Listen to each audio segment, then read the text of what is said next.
High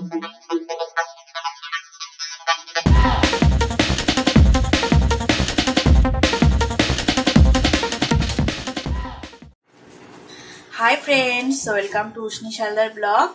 आशा करी तुम्हारा सबाई खूब भालो आछो और आमिও भालो आছি। तो देखो आज के आमी तुम्हादेर जन्य एकटा हेल्दी रेसिपि निये एसेछि। তোমরা স্কিপ না করে প্রথম থেকে দেখো আমি কিভাবে কি বানাচ্ছি। আমি একটা বোল নিয়ে নিয়েছি আর আমি এই এক বাটি আটা দিয়ে দিলাম আর একটু সামান্য আর একটু আটা দিয়ে দিলাম আর আমি একটু সাদা তেল দিয়ে দেব ময়ানের জন্য। আমি 2 চামচের মতো তেল দিয়ে দিলাম।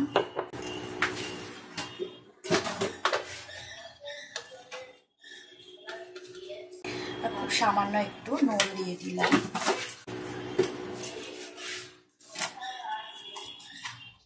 এতে আমি কোনো ময়দা ব্যবহার করব না। তো এখানে হিং আমি 1 চামচের মতো হিং দিয়ে দিলাম। আর এবার আমি এটা ভালো করে একটু মেখে নেব। প্রথমে শুকনো অবস্থায় এটাকে মেখে নিতে হবে। তোমরা এটা বানিয়ে বাচ্চাদের টিফিনে দিতে পারো, নিজেরাও জলখাবার সকালে ব্রেকফাস্টেও খেতে পারো। দেখো এটা খুব হেলদি খাবার। আমি আজকে একটা রেসিপি নিয়ে আসিনি তোমাদের জন্য, দুটোই হেলদি রেসিপি আমি নিয়ে এসেছি। তো ভিডিওটা দেখো স্কিপ না করে প্রথম থেকে শেষ পর্যন্ত। আমি একটু একটু করে জল দিয়ে ভালো করে মেখে নেব। পরিমাণ মতো জল দিয়ে দিলাম। একটা ডো তৈরি হবে এরকম জল আমি দিয়ে দিলাম। আটাটা মেখে নিচ্ছি, তারপরে আমি ফিরে আসছি। আটার ডোটা মেখে রেডি করা হয়ে গেছে। এবার আমি এটা থেকে লেচি কেটে নেব।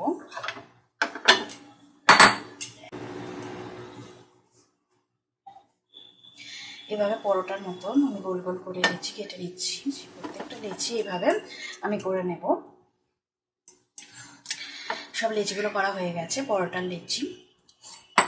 এবার আমি এগুলো বেলে নেব। দই কাবলির রেসিপি দেখাবো, দই কাবলি ছোলার রেসিপি। তো দেখো আমি এই কড়াটা গরম করে নিয়েছি আর কড়াতে 3 চামচ, খুব অল্পই দিতে হবে, বেশি তেল দেওয়ার দরকার নেই। 3 চামচের মতো সরিষার তেল দিয়ে দিলাম। তেলটা গরম হয়ে গেছে।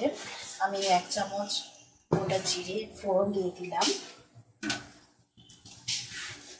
একটা ছোট সাইজের পেঁয়াজ স্লাইস করে কেটে নিয়েছিলাম, সেটা আমি দিয়ে দিলাম। টুকরো করে কাটা ছোট সাইজের পেঁয়াজ দিয়ে দিলাম।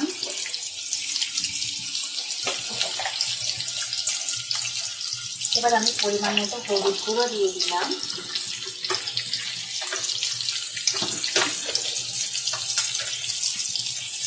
পরিমাণ মতো নুন দিয়ে দিলাম।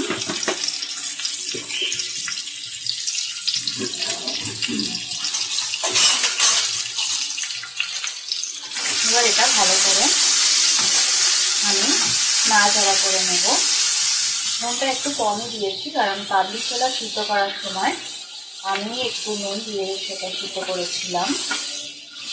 একটু ভাজা ভাজা হয়ে গেছে। এবার আমি কুচনো লঙ্কা দিয়ে দেব আর 1 চামচের মতো আদা রসুন বাটা দিয়ে দেব।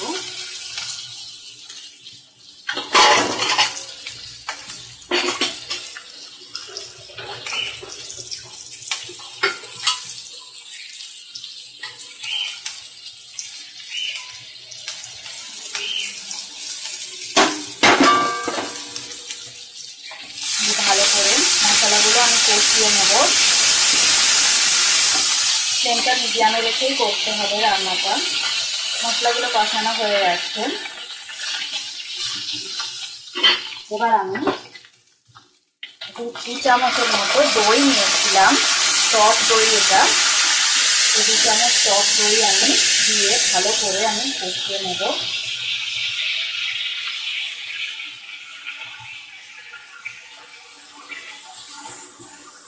মশলা থেকে একটু তেল ছেড়ে আসবে 2 মিনিট পর।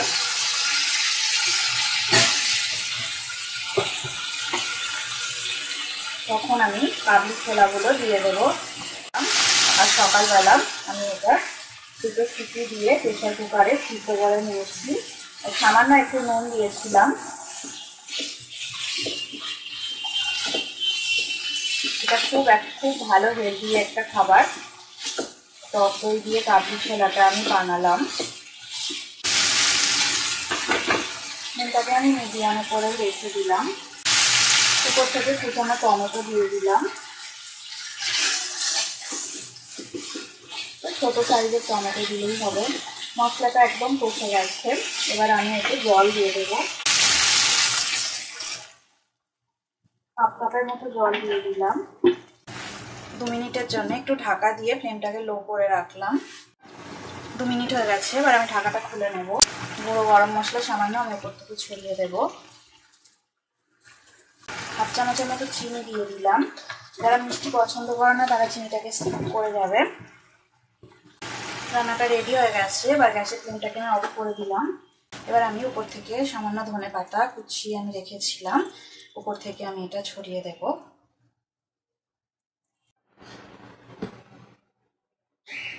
আটার লেচিগুলো রেডি হয়ে গেছে। এবার আমি এই লেচিগুলো বেলে নেব পরোটার মতো করে আর ভেজে নেব। চলো বন্ধুরা বেলে নিয়ে এটা। প্রথমে আমি একটু সামান্য একটু অয়েল দিয়ে দেব, সাদা অয়েল একটু দিয়ে দিলাম। এবার আমি একটা করে লেচি বেলে নেব।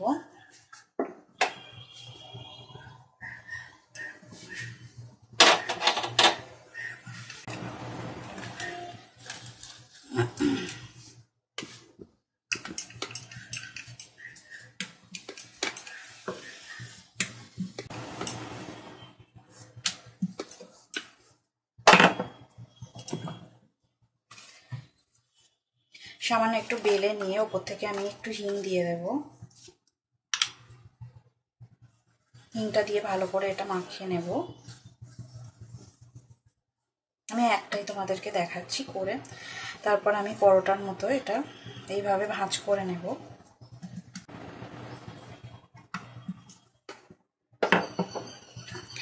এইভাবে সবকটা পরোটাই আমি বেলে নিয়ে তারপর উপর থেকে একটু হিং দিয়ে তারপরে ভাঁজ করে নিয়েছি। এবার আমি পরোটাগুলো সবগুলো বেলে নিই, তারপরে ফিরে আসছি। দেখো আমি কড়াটা বসিয়ে নিয়েছি, ভেজে নেব। এটা একদম আটার পরোটা। পরোটাগুলো এই পরোটাটা ভাজা হয়ে গেছে। এবার আমি পরোটাটা তুলে নিলাম।